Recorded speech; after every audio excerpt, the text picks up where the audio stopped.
First time Excel में देखते हैं तो एकदम से बच्चा सरप्राइज होता है कि एक्सेल की शीट हमें काम क्यों नहीं करने देती। बड़े ध्यान से नोटिस करेंगे, अगर आपने कभी बिना मतलब जाने डेटा वैलिडेशन फर्स्ट टाइम देखी तो आपको बड़ा शॉक लगेगा कि एक्सेल की शीट ऐसा क्यों कर रही है। धीरे धीरे समझाते हैं कि डेटा वैलिडेशन का क्या काम है। डेटा वैलिडेशन का काम है कि हमारी इस एक्सेल की शीट में प्योर डेटा एंटर हो। डेटा वैलिडेशन का काम है कि हमारी इस एक्सेल की शीट में प्योर डेटा एंटर हो। अब ये प्योर डेटा का क्या मतलब है, धीरे धीरे उसको समझाते हैं।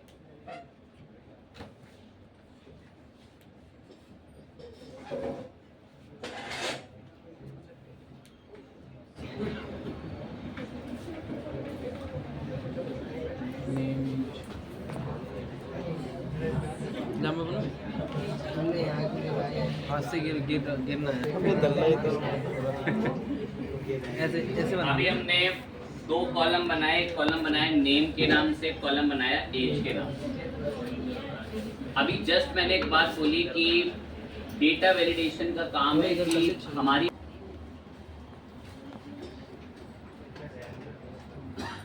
सपोज हम यहाँ नाम लिख रहे थे, हमने नाम लिखते गए, नीचे काफी सारे नाम हमने नीचे लिखे, नीचे हमने दो एक नाम और लिखे। अब एकदम से हमसे गलती से यहाँ पर एक नंबर एंटर हो गया, या हमें दिखा नहीं, या गलती से कीबोर्ड का कोई बटन दब गया और यहाँ एक गलत नंबर एंटर होके नाम में आगे सेंड हो। ऐसी गलतियों को ही रोकने में हमारी मदद करेगा डेटा वैलिडेशन। हल्के से चुटकियों में एक एग्जांपल लास्ट और बताऊंगा। हमें यहाँ एज एंटर करनी थी, एज हम यहाँ एज एंटर कर रहे थे, हम यहाँ पे एज एंटर कर रहे थे, एज हमने खूब सारी एंटर करी। अब गलती से हमसे एक एज में कुछ ऐसा एंटर हो गया जो कि बिल्कुल गलत है। इससे हमारे डेटा की प्योरिटी गिरेगी और हम चाहते हैं कि हमारी एक्सेल की इस शीट में, इस डेटा में प्योर एंट्री हो। प्योर बोले तो जिनके दिमाग खाली है बिल्कुल, कि अगर नाम है तो नाम ही होने चाहिए, वहां गलती से कोई नंबर ना आ जाए। एज है तो नंबर ही होने चाहिए, वहां गलती से कोई टेक्स्ट ना आ जाए। ऐसा प्योर डेटा एंटर कराने में ही हमारी मदद करेगा डेटा वैलिडेशन, जिसकी हेडिंग आपने कॉपी में डाली। अब वो मदद करता कैसे है डेटा वैलिडेशन, उसके लिए दिमाग एक्टिव। वो किसी भी हालत में ना मुझे यहाँ गलत लिखने ही नहीं देगा, हम कुछ भी कर लें। कैसे काम करता है, फर्स्ट टाइम देखोगे तो बड़ा शॉक लग जाएगा, क्योंकि मैं तो आज आपसे डिस्कस कर ले रहा हूँ। इफ सपोज अगर मैं कभी भी डिस्कस ना करता और आप कभी इसे फर्स्ट टाइम देखते तो आपको लगता है ये एक्सेल की पता नहीं कैसी शीट है, ये तो काम ही नहीं करने देती। नोटिस करें बिल्कुल गौर से, मैंने यहाँ पे आके कुछ डेटा अभी अरेंज करना है, नजरें बिल्कुल स्क्रीन पर दें। कुछ एरिया सिलेक्ट करा, पीछे का कुछ एरिया, और डेटा के रिबन पे आके मैंने बोला मैं जी यहाँ हमें एक वैलिडेशन लगानी है। कह रहा लगाइए डेटा वैलिडेशन। कह रहा आप यहाँ से एक वैल्यू सेट कीजिए, एनी वैल्यू, कोई भी वैल्यू। मैं नहीं, यहाँ कोई भी वैल्यू नहीं आनी चाहिए, मैं जो तय करूंगा वही वैल्यू आनी चाहिए। तो यहाँ हम लोगों ने डेटा वैलिडेशन पर आए। गौर से रेंज सिलेक्ट करो, डेटा वैलिडेशन, एनी वैल्यू को आओ और यहाँ सेट करो होल नंबर। अब होल नंबर में कैसी कैसी वैलिडेशन है ध्यान से सुने। मैंने होल नंबर पे टिक करा। कह रहा आपको बिटवीन चाहिए क्या, इतने से इतने के बीच की वैल्यू चाहिए क्या किसी यहाँ पे। मैं हाँ चलो आप ऐसा ही कर दो। मैं चाहता हूं कि यहाँ एक ऐसी वैलिडेशन लगाऊं कि यहाँ 101 से लेकर 200 तक के बीच की ही वैल्यू एंटर हो। तो देखो मैंने रेंज सिलेक्ट करी और डेटा वैलिडेशन पे गए और एनी वैल्यू को सेट करा होल नंबर, और होल नंबर पे सेट हो रखा बिटवीन, हिंदी में बोले तो अंतर्गत, इतने से इतने के बीच में, बिटवीन।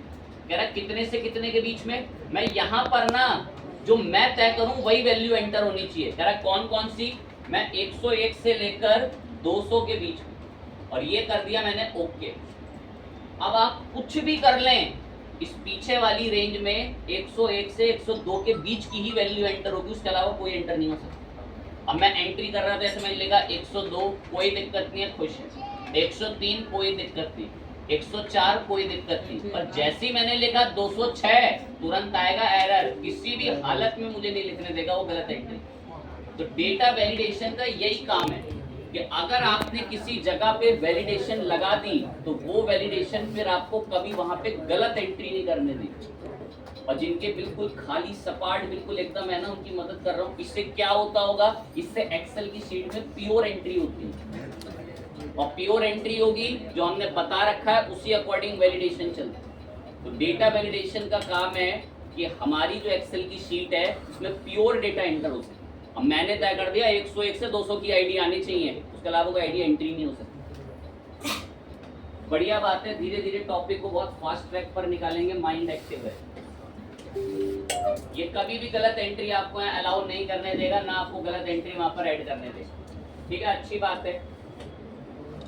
इसको हटाना हो तो सर बड़े गौर से इसकी रेंज को ही सिलेक्ट करना, इसकी रेंज को, और डेटा वैलिडेशन पर आकर यहाँ जो होल नंबर सेट है इसको बोल देना एनी वैल्यू। हिंदी में एनी वैल्यू का मतलब है कोई भी वैल्यू, और देन प्रेस कर दिया ओके। अब आप यहाँ कोई भी वैल्यू लिख सकते हैं, जो भी आप यहाँ पर वैल्यू लिखे।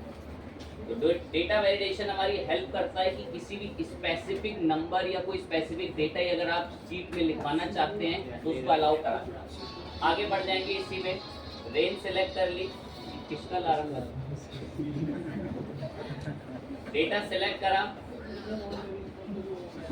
डेटा वैलिडेशन पे गए, एनी वैल्यू में हमने सेट करा होल नंबर। होल नंबर के अंदर अभी हमने देखा बिटवीन, बिटवीन को अगर हम बोलते हैं कि इतने से इतने के बीच में वैल्यू लिखने तो वो वही वैल्यू लिखता है। अब बिटवीन के बाद हमने बोल दिया नॉट बिटवीन, कि ना हो इतने सी इतनी वैल्यू के बीच में, तो नॉट बिटवीन सेट करा। एक चीज का ध्यान रखना, अगर आप वैलिडेशन लगाने आओगे तो जिस रेंज पर भी लगानी है उसको पहले पीछे सिलेक्ट करके आओ, सिलेक्ट कर लो और बोलो डेटा वैलिडेशन, और एनी वैल्यू में आओ होल नंबर, और होल नंबर पे आके अभी हमने देखा बिटवीन, अब बिटवीन के बाद है नॉट बिटवीन, ना हो इतने से इतने के बीच में। सपोज मैंने एक वैल्यू बता दी कि कोई भी एंट्री आ जाए, कोई भी एंट्री आ जाए पर 100 से लेकर 1000 के बीच की ना आए, और ये दबा दिया ओके। अब आप यहाँ कोई भी एंट्री कर लें पर 100 से 1000 के बीच की नहीं होनी चाहिए। या मैंने 92 करा, कोई दिक्कत नहीं है उसको, या हमने 82, कोई दिक्कत नहीं, या हमने 1005, कोई दिक्कत नहीं। लेकिन यहाँ मैं अगर 100 से 1000 के बीच की वैल्यू क्या लिख दूं, किसी हालत में नहीं लिखने देगा। तो डेटा वैलिडेशन आपकी शीट में वैलिडेशन लगाती है कि ताकि कोई उसमें गलत एंट्री ना कर सके। गलत एंट्री नहीं करेगा तो इससे आपका डेटा प्योर रहेगा। फाइन चीज है, ओके बात है। तो डेटा वैलिडेशन हमारी काफी मदद कर रही है, जैसी बातें हमने कही। और जिनके माइंड अभी भी नहीं चलते सर इस पे तो अब वैलिडेशन लग गई, अभी मैंने बताया कि वो वैलिडेशन कैसे हटेगी। बस आकर ये रेंज को सिलेक्ट करो, और जहां डेटा वैलिडेशन है उसमें जो होल नंबर सेट है उसको बदल के बस क्या बोल देना है, एनी वैल्यू। एनी वैल्यू का मतलब है कि वहां कोई भी वैल्यू आ जाए कोई दिक्कत नहीं, और देन बोल दो ओके, हट गई वैलिडेशन वहां से। और लगानी है तो आंखें खुली, वही डेटा वैलिडेशन एनी वैल्यू में होल नंबर, बिटवीन निपटाया इतने से इतने के बीच में, नॉट बिटवीन ना हो इतने से इतने के बीच में, इक्वल टू इसके बराबर ही होनी चाहिए वैल्यू। सपोज आप एक रिचार्ज अमाउंट की वैल्यू लिख रहे हैं, या कंपनी में एक प्रोडक्ट है उस अमाउंट की वैल्यू लिख रहे हैं, आपको पता है कि कंपनी में वो प्रोडक्ट 499 का ही है, तो आप अगर यहाँ एंट्री कर रहे हैं तो हर कोई 499 एंटर करे, गलती से किसी से 502 एंटर ना हो जाए, सब में वैल्यू 499 आनी चाहिए। या कोई ऐसा डेटा है जिसमें सेम पिन कोड का ही एक्सेप्ट होगा पर्सन की एंट्री, तो वो पिन कोड डाल दो, उसी को एक्सेप्ट करेगा, उसके अलावा एंट्री नहीं करने देगा। तो मैंने इसको क्या बोल दिया, बड़े गौर से सुनेंगे। ये रेंज सिलेक्ट करी, रेंज सिलेक्ट करी और डेटा वैलिडेशन पर आए, और एनी वैल्यू में कह रहा है बिटवीन कराना है, मैं नहीं बिटवीन नहीं कराना इतने से इतने के बीच में, कह रहा नॉट बिटवीन, मैं वो भी नहीं, मैं इक्वल टू कराना है।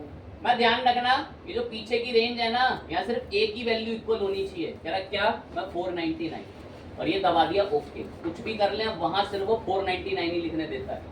मैम ने 499 खुश है, लेकिन जैसे ही 500 लिखा, कह रहा क्या गलत सलत लिख रहे हो, तुरंत एरर, और किसी हाल में रीट्राई दबा लो, लिखने नहीं देगा वहां पे। तो इससे क्या होगा कि एक सेफ्टी ऑन है, हम कभी भी शीट में गलत एंट्री नहीं करेंगे। तो बच्चे के साथ पता क्या होता है, पहले ना मैं इसको कोई बच्चे को कराता नहीं था। तो इफ सपोज उसको कोई ऑफिस वगैरह में कहीं से किसी की बनी बनाई एक्सेल शीट मिली और फिर वो उसमें एंट्री कर रहा होता था और वो उसको वैलिडेशन के मुताबिक लिखने नहीं दे रही होती थी, तो वो बड़ा परेशान होता था, यार कैसी शीट है तो एंट्री नहीं करने देती। तो जो फर्स्ट टाइम देखता है उसको एकदम शॉक लग जाता है। तो करा देते हैं बच्चों की, भाई डेटा वैलिडेशन भी कॉन्सेप्ट होता है, बड़ी डीप वैलिडेशन बनती है इसके अंदर। आगे चलो बात करते रहेंगे, आगे बढ़ रहे हैं। इक्वल के बाद आता है ग्रेटर देन लेस देन, फटाफट निपटाएंगे, उसमें आप थोड़े बहुत खुद भी सेल्फ कैपेबल हैं। ये हम डेटा वैलिडेशन पर आए, होल नंबर में होल नंबर पर है इक्वल टू पे, कह रहा not equal to, not equal to बोल दो, मैं कोई भी वैल्यू हो पर 500 के बराबर ना हो, नॉट इक्वल टू, और ये दबा दिया ओके। अब आप कोई भी एंट्री कर लें, कितना भी मर्जी एंट्री लिख लें, लेकिन ये बस आपको क्या नहीं लिखना देगा, 500 नहीं लिखना, 500 की एंट्री अलाउड नहीं। फाइन चीज है, ओके बात है। नॉट बिटवीन के बाद आता है ग्रेटर देन लेस देन, फटाफट निपटा रहे हैं उसको बस गौर से। नॉट इक्वल टू के बाद आता है ग्रेटर देन। यहां मैं कुछ एक तो अच्छी चीज बता दूंगा, ध्यान से सुन लेंगे। सपोज मैं यहाँ एंट्री कर रहा हूं और मैं इस एंट्री में चाहता हूं कि एज जो है वो ग्रेटर देन होनी चाहिए 18 से। तो देखो मैंने कैसे करवाया, बहुत ध्यान से सुने। ऐसे लिखी एज, बिट ऐसे लिखी एज, और ये रेंज सिलेक्ट करिए, रेंज, ये रेंज सिलेक्ट करिए ऐसे रेंज। मैं यहाँ पे 18 से बड़ी एज ही आनी चाहिए। देखो कैसे करा, बस रेंज सिलेक्ट करी, data validation not equal to में किस पर आ गए, ग्रेटर देन, और ग्रेटर देन हमने यहाँ पर कितने से बता दिया, 18 से, और ये लगा ओके। ये बहुत बड़ी प्रॉब्लम का सॉल्यूशन बताऊंगा क्रिएटिव बच्चों के लिए। अब ये यहाँ पर एक कितने से बड़ी वैल्यू एक्सेप्ट करेगा, 18 से बड़ी। अब देखना यहाँ एक पॉइंट सुनना बहुत ध्यान से। सपोज करें मैंने ये वैलिडेशन लगा दी और मैंने अपने किसी जानने वाले को बोला काम शुरू करो, एंट्री करो। अब उसको नहीं पता कि यहाँ वैलिडेशन लगी है। अब देखो उसके साथ क्या प्रॉब्लम आ सकती है, बहुत ध्यान से सुनो। उसको नहीं पता कि यहाँ वैलिडेशन लगी है, और अब देखो उसके साथ प्रॉब्लम क्या आएगी, सुनो। वो बैठा एज की एंट्री कर रहा है, उसने एज लिखी 24, कोई दिक्कत नहीं है, एक्सेप्ट कर दिया। उसने लिखा 27, कोई दिक्कत नहीं। उसने लिखा 29, कोई दिक्कत नहीं। पर एकदम से उसने लिखी एज 15, बहुत ध्यान से सुनना। अब 15 लिखते ही पता क्या हुआ, उसको एरर आई। 15 लिखते उसको एरर आई। क्या इस एरर से समझ में आ रहा है कि ये क्यों एरर दे रहा है? हाँ, लिखा हुआ है पेज में, लिखा हुआ नहीं है क्या डाटा वैलिडेशन? मैंने उसको बताया ही नहीं है कि मैंने वैलिडेशन लगा रखी है, लेकिन जैसे ही वो 18 से कम लिखता है ना, उसको एक एरर आती है। अब वो ये परेशान है कि ये एरर आ क्यों रही है। ये तो सीधा बोल रहा है एक्सेप्ट नहीं है, दूसरी लिखो। ये एरर तो कह रहा है सीधा एक्सेप्ट नहीं है, दूसरी लिखो। लेकिन उसको ये समझ में भी तो आए कि भाई ये एरर आ क्यों रहा है। काश अगर ऐसा लिखा होता please enter age greater than 18, तो कितना भलाई का मौका मिलता, उसको तो समझ में आता उसको। और ये क्या कह रहा है, गलत लिखे, जाओ जाके सही लिखो। ऐसी सुविधा चाहिए हमें। रिपीट, जिनके माइंड बिल्कुल ही कुछ भी नहीं चल पाते। मैंने एक शीट में 15-20 वैलिडेशन लगा के एम्प्लॉय को दे दी कि एंट्री शुरू कर दो। अब उसको अगर कोई एरर आ रहा है, उसको समझ ही नहीं आ रहा है कि एरर आ क्यों रहा है, इसमें लिखना कहां से कहां तक का है। तो मैं चाहता हूं कि उसको समझ में आए, ये जो एरर आ रहा है ना, ये रेड कलर से बराबर है वार्निंग, यहाँ लिखा हुआ है please enter age greater than 18, तो वो 18 से बड़ी एज डालेगा भी। देखें कैसे होगा, माइंड एक्टिव होना चाहिए एकदम बिल्कुल। इसी पर आए और ये रेंज सिलेक्ट करी, और एडवांस इसी में डेटा वैलिडेशन में यहां पर आता है ये इनपुट मैसेज। गौर से एकदम इनपुट मैसेज में जाए, कह रहा कोई टाइटल वाइटल रखना है, मैं ऐसे रख दो एज करके। कह रहा क्या मैसेज दिखवाना चाहते हो, मैं तय कर रहा हूं, please enter age greater than 18, और ये लगा दिया ओके। अब बिल्कुल माइंड एक्टिव हो। अभी मैंने यहाँ पर एज लिखवाई, देखो कैसे मदद भी करता है, कितना भलाई। देखे नीचे एरो ला रहा हूं, देखो कैसे मैसेज आता है। अब एक लाइन सुने ध्यान से, आप ये वाले मैसेज से अगर परेशान है थोड़ा सा, तो आप इसको सिलेक्ट करके ऐसे थोड़ी देर के लिए यहाँ से हटवा भी सकते हैं। ये वाला मैसेज आपके लिए फ्री हो जाएगा, वो ऐसे परेशान नहीं करेगा, आपके में नहीं आ रहा होगा अब। लेकिन अब देखें एरर तो वो प्रॉपर देगा। सुने, मैंने एज लिखी 26, कोई दिक्कत नहीं। मैंने गलती से एज लिख दी 14 एज, यहाँ पे एंटर दबाते ही अब देखें कि वो प्रॉपर उस मैसेज को हटा के नॉर्मल वही मैसेज देता है। बट इफ अगर आपने टिक हटाया तो, बट अगर टिक लगा हुआ है तुरंत वार्निंग देता रहेगा और यहाँ पर एक हेल्पिंग मैसेज आपको दर्शाता रहेगा। तो हेल्पिंग मैसेज ज्यादा मदद करता है comparison to normal error message. और अगर आप डेटा को सिलेक्ट करके डेटा वैलिडेशन पे ही आते हैं और शो इनपुट मैसेज कराएंगे तो इनपुट मैसेज वहां पर आपको दिखता है। ये इनपुट मैसेज के अंदर सेटिंग्स के अंदर आप यहाँ से एरर वगैरह देख पाते हैं। और यहाँ एरर अलर्ट में चाहो तो एरर अलर्ट को अब यहाँ से चेंज कर लो। एरर अलर्ट मैं चेंज कराऊंगा, अब ध्यान से उसको देखें, सबसे बढ़िया मुझे यही लगता है। इसके साथ इनपुट मैसेज के साथ पता है क्या दिक्कत है, इसको टिक कर दो यहाँ से ऑन, ध्यान दें यहाँ से टिक कर दोगे ना इसको ऑन तो ओके दबा दिया। अब दिक्कत ये है कि ये हर जब भी लिखो ना तो ऐसे बाजू में आ रहा होता है, इसे दूसरी एंट्री करने में बड़ा प्रॉब्लम होती है, लेकिन मदद बहुत होती है। अगर कोई नया पर्सन एंट्री कर रहा है तुरंत पता चल रहा है कि एज कितने से बड़ी लिखनी है, 18 से बड़ी। लेकिन मुझे ये ज्यादा पसंद नहीं है, मुझे एरर वाला ही ज्यादा पसंद है। देखो उससे कैसे डील करेंगे। इसको मैंने ऑफ कर दिया, इनपुट मैसेज को मैंने ऑफ कर दिया और ये आए एरर अलर्ट पे। मैं यहाँ तय करूंगा मैं अपना अलर्ट, क्या आप कर लीजिए यहाँ अलर्ट पे, तो लिखना था तो मन नहीं, इसको कॉपी कर लेंगे। एरर अलर्ट में आके मैं टाइटल होगा एज और एरर का मैसेज जाएगा जो मैं तय करूंगा। और अब देखो ये वाला मैसेज मुझे सबसे इसमें जेन्युइन लगता है। मैं थोड़ा डेटा डिलीट करता हूँ। यहाँ लिखी मैंने 28 एज, कोई दिक्कत नहीं। अब गलती से 15 एज का लिख दी, अब आता है बिल्कुल जेन्युइन मैसेज। तो पहले वाले में बस एक प्रॉब्लम क्या, सुविधा ही है, वो बाजू में दिखाता है कि भाई वहां पे सही एंट्री लिखनी है। लेकिन अगर वो कुछ गलत लिख देगा तो ऐसे एरर मैसेज आएगा, please enter age greater than 50। अब एक छोटी सी प्रॉब्लम और बता के फिर मैं बहुत फास्ट ट्रैक पे आगे बढ़ जाऊंगा, फिर मैं सिर्फ मुंह से बोल रहा हूँ ये करता है, ये करता है। पता है एक दिक्कत की बात क्या है, मैं 100 बार भी एंटर दबा लूं ना ये मुझे गलत लिखने नहीं देगा। और मैं अब एक सुविधा चाहता हूँ, अलर्ट देके छोड़ दे, क्या तुम गलत लिख रहे हो और बाकी तुम्हारी मर्जी लिख लो। और अभी पता है क्या है, कह रहा कुछ भी कर लो, चाहे 100 एंटर दबा लो, लेकिन मैं वो 15 एज वहां एक्सेप्ट नहीं करूंगा। कह रहा मैं वो गलत एज एक्सेप्ट नहीं करूंगा, वहां पे नीचे जाने नहीं दूंगा। अब मैं चाहता हूं एक वार्निंग दे, गलत लिख रहे हो और बाकी तुम्हारी मर्जी लिख लो। तो वो वार्निंग कैसे आती है, गौर से। तो इसका ना अलर्ट टाइप चेंज करना पड़ता है, ध्यान दे एकदम। ये डेटा वैलिडेशन पर ही आना। और ये जो एरर अलर्ट है यहाँ स्टाइल है स्टॉप, स्टॉप को बस बदल देना किसके अंदर, वार्निंग, और ये दबा दे ओके। अब बस वार्निंग देगा कि भाई तुम गलत कर रहे हो, अब तुम्हारी मर्जी कर ही लो। मैंने लिखी यहाँ एज 26, कोई दिक्कत नहीं है, खुश है। गलत एज लिखी 16 साल, सिर्फ वार्निंग दे रहा है, कह रहा है please enter age greater than 18। मैंने यही बढ़िया है, यस करा, उसी को गलत को एक्सेप्ट कर ले। और अगर आपने स्टॉप टाइप सेट कर रखा है तो वही 100 एंटर भी दबा लो, किसी हालत में लिखने नहीं देगा। और इसके केस में बस एक वार्निंग देके छोड़ देगी भी गलत लिख रहे हो, बाकी तुम्हारी मर्जी लिखना लिखो। अब मैं इस टॉपिक पर ज्यादा तो नहीं, सिर्फ मैनुअली उसके फीचर बता रहा हूँ कि वो क्या क्या करता है। बिल्कुल माइंड एक्टिव हो एकदम, ध्यान लगाएं। ये डेटा डिलीट करा, रेंज सिलेक्ट करी, डेटा वैलिडेशन, स्टाइल वगैरह को मैं फ्री कर रहा हूँ थोड़ी देर के लिए, स्टाइल हमने हटा दिए। अब होल नंबर सेट है, ग्रेटर देन के बाद आता है लेस देन। हर एक बच्चा सक्षम है, लेस देन क्या होगा, सपोज 18 से लेस देन की एज आनी चाहिए। लेस देन के बाद आता है ग्रेटर देन और इक्वल टू, सपोज 18 से बड़ा हो और 18 के बराबर हो, वो है ग्रेटर देन और इक्वल टू। सब हमने होटल के असाइनमेंट में देख रखा है कि 10 दिन से ज्यादा और 10 दिन के बराबर हो बेसिकली, तो उसको इतना डिस्काउंट मिले, तो ये वही है ग्रेटर देन और इक्वल टू। होल नंबर के बाद आता है डेसिमल। डेसिमल क्या करता है, ये पॉइंट में काम करता है, और ध्यान से देखेंगे बड़ा डीप कॉन्सेप्ट, समझ में तुरंत आएगा, ध्यान लगाएं। ये मैंने एक रेंज सिलेक्ट करी, एक रेंज एक एक पॉइंट पर वैलिडेशन लगा देता है। कैसे सुने, बस रेंज सिलेक्ट करें और डेटा वैलिडेशन पर आए और होल नंबर को आगे बोलते हैं डेसिमल। और डेसिमल के अंदर आकर हमने सेट कर दिया बिटवीन।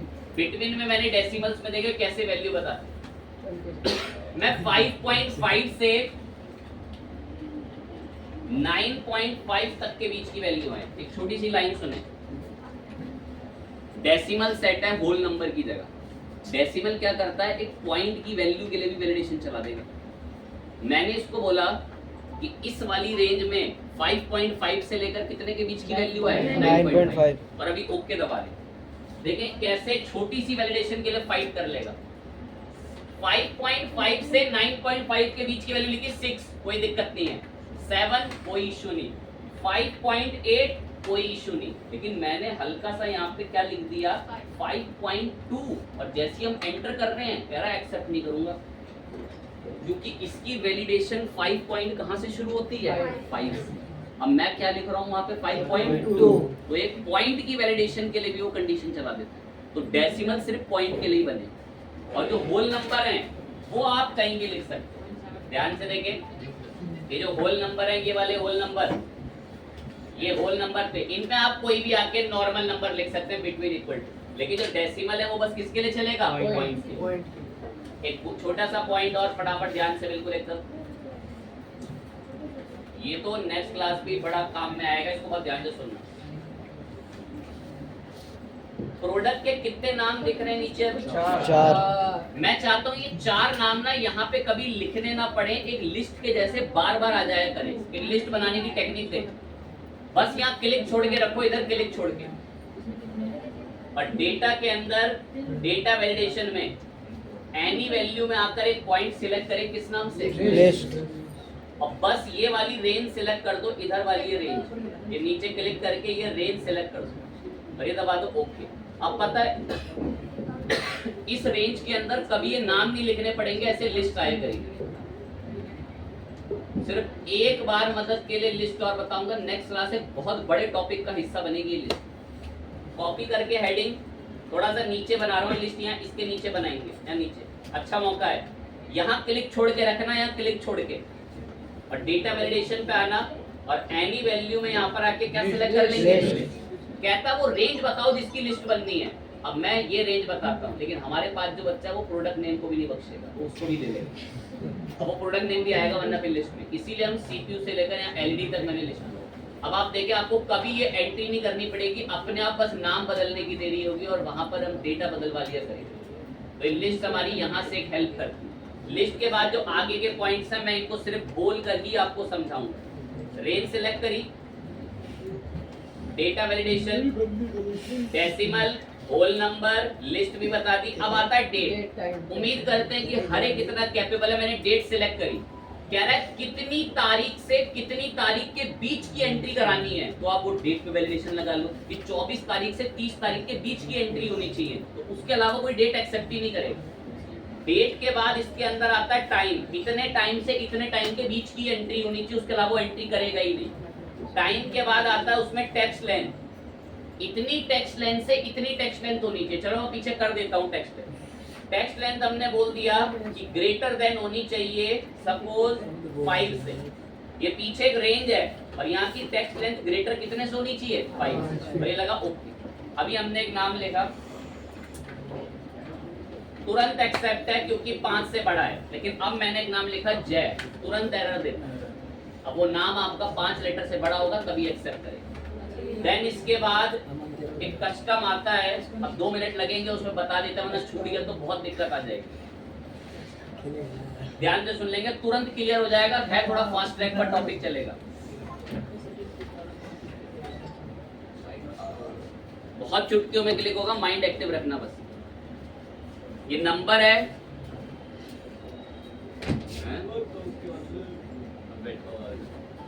ये एक नंबर है और ये एक टेक्स्ट है।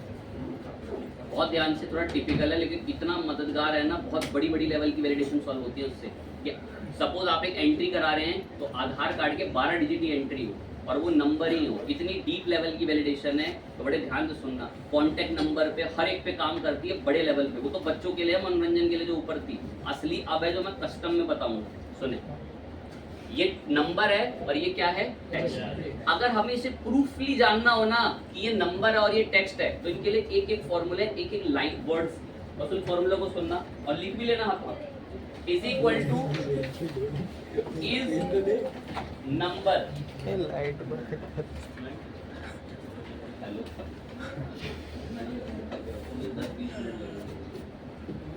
टॉर्च ऑफ हो जाती है। ध्यान देंगे पॉइंट पे क्या बात चल रही है। ये एक फॉर्मूला है, बिल्कुल सिंपल सुने। इज नंबर, क्या ये नंबर है? अगर हुआ तो ट्रू बोल देगा। इज नंबर, क्या ये नंबर है? हुआ तो क्या बोल देगा? ट्रू। वाकई में इसको मैंने एंटर करा तो कहता है ट्रू, वो वाकई में वो क्या है, नंबर। लेकिन अगर मैंने वहां पे लिख दिया टेक्स्ट तो अब वो उसको क्या बोलता है, false। कहता है नहीं जी वो नंबर नहीं। तो एक फॉर्मूला है, नाम है इज नंबर, और इसी का एक दोस्त है, ध्यान से, उसका नाम है इज टेक्स्ट। मैं इज टेक्स्ट, क्या ये टेक्स्ट है, बताएं क्या, वो जो बाजू में लिखा है वो टेक्स्ट है वो टेक्स्ट बाजू में, एंटर दबाते ही ट्रू बोले।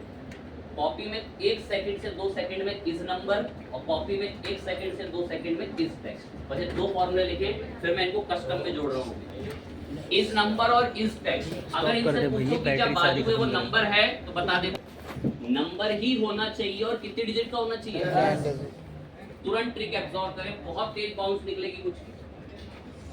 रेंज सिलेक्ट कर लेना, ऐसे रेंज सिलेक्ट कर लेना, रेंज।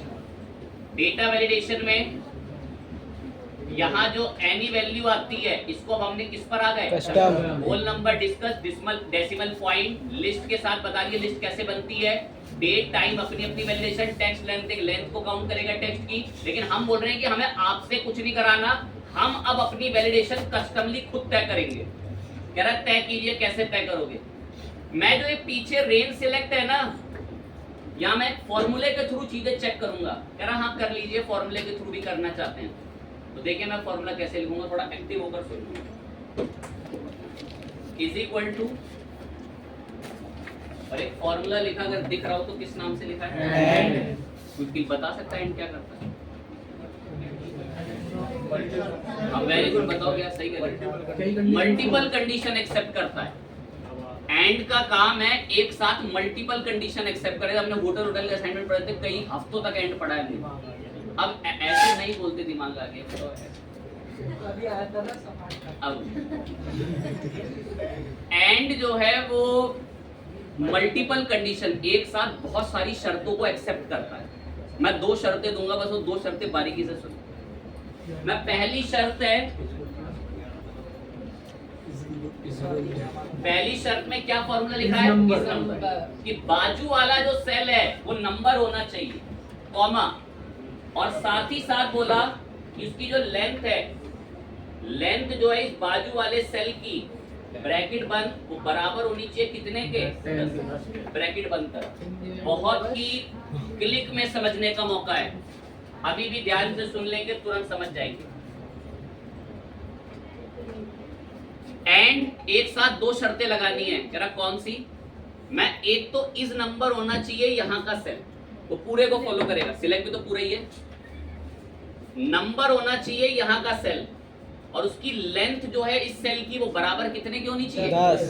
अब ये वैलिडेशन कस्टम 2 चीजों पर चलेगी कि वहां का सेल क्या होना चाहिए, नंबर, क्या होना चाहिए, नंबर, और उसकी लेंथ कितनी होनी चाहिए, बराबर।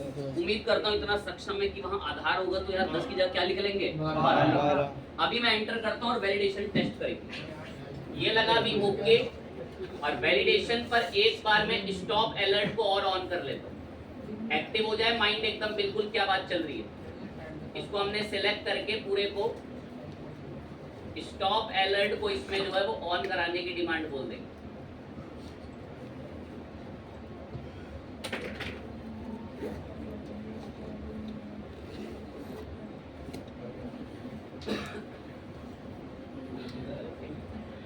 रिपीट लिख देते हैं, हमने एक सेल को स्किप करा था, is equal to and, bracket में क्या था, इस नंबर ब्रैकेट, ये वाले सेल में नंबर होना चाहिए, कॉमा, और उसकी जो लेंथ है वो लेंथ इस वाले सेल की बराबर होनी चाहिए कितने के, 10, और देन ब्रैकेट बंद करके ओके प्रेस करें। अब यहाँ पर आकर हम एक नंबर लिखते हैं, पहले जानबूझ के गलत, 1 2 3 4 5 डिजिट का नंबर लिखा, एंटर कर रहे हैं, तुरंत एरर देता है। अब मैंने इसमें ज्यादा लिखे 6 7 8 9 डिजिट लिखे, अभी भी एंटर दबा रहे हैं, तुरंत गलत मानता है। और यहीं पर अब मैं पूरे 10 कर रहा हूँ, तुरंत एक्सेप्ट करता है। और वहीं अगर मैं 10 की जगह एक हल्का सा 11 क्या कर देता हूँ, तुरंत एरर दे देता है। और एक लाइन और सुने, अगर मैं इसकी जगह 1 2 3 ऐसे 4 5 6 7 8 9 ऐसे लिख रहा हूँ तो देखिए तब भी एरर देता है। और अगर हम इसमें भी कोई एक बढ़ोतरी करके 10 टेक्स्ट कर दें ना, उसको भी एक्सेप्ट नहीं करेगा। तो दिमाग एक बात जान चुका है, इस रेंज पर ऐसी वैलिडेशन लगी हुई है कि वो 10 ही वैल्यू एक्सेप्ट करेगी और वो क्या होनी चाहिए, नंबर ही होनी चाहिए। तो ऐसी कस्टम वैलिडेशन लोग अपनी एक्सेल शीट के अंदर बनाते हैं कि ताकि उसमें प्योर एंट्री हो सके। एंट्री करने वाला कितना भी मूर्ख हो, लेकिन वो उसको गलत एंट्री नहीं करने दे। कॉपी में एज इट इज फॉर्मूले को लिख ले फटाफट। ये देख रहा है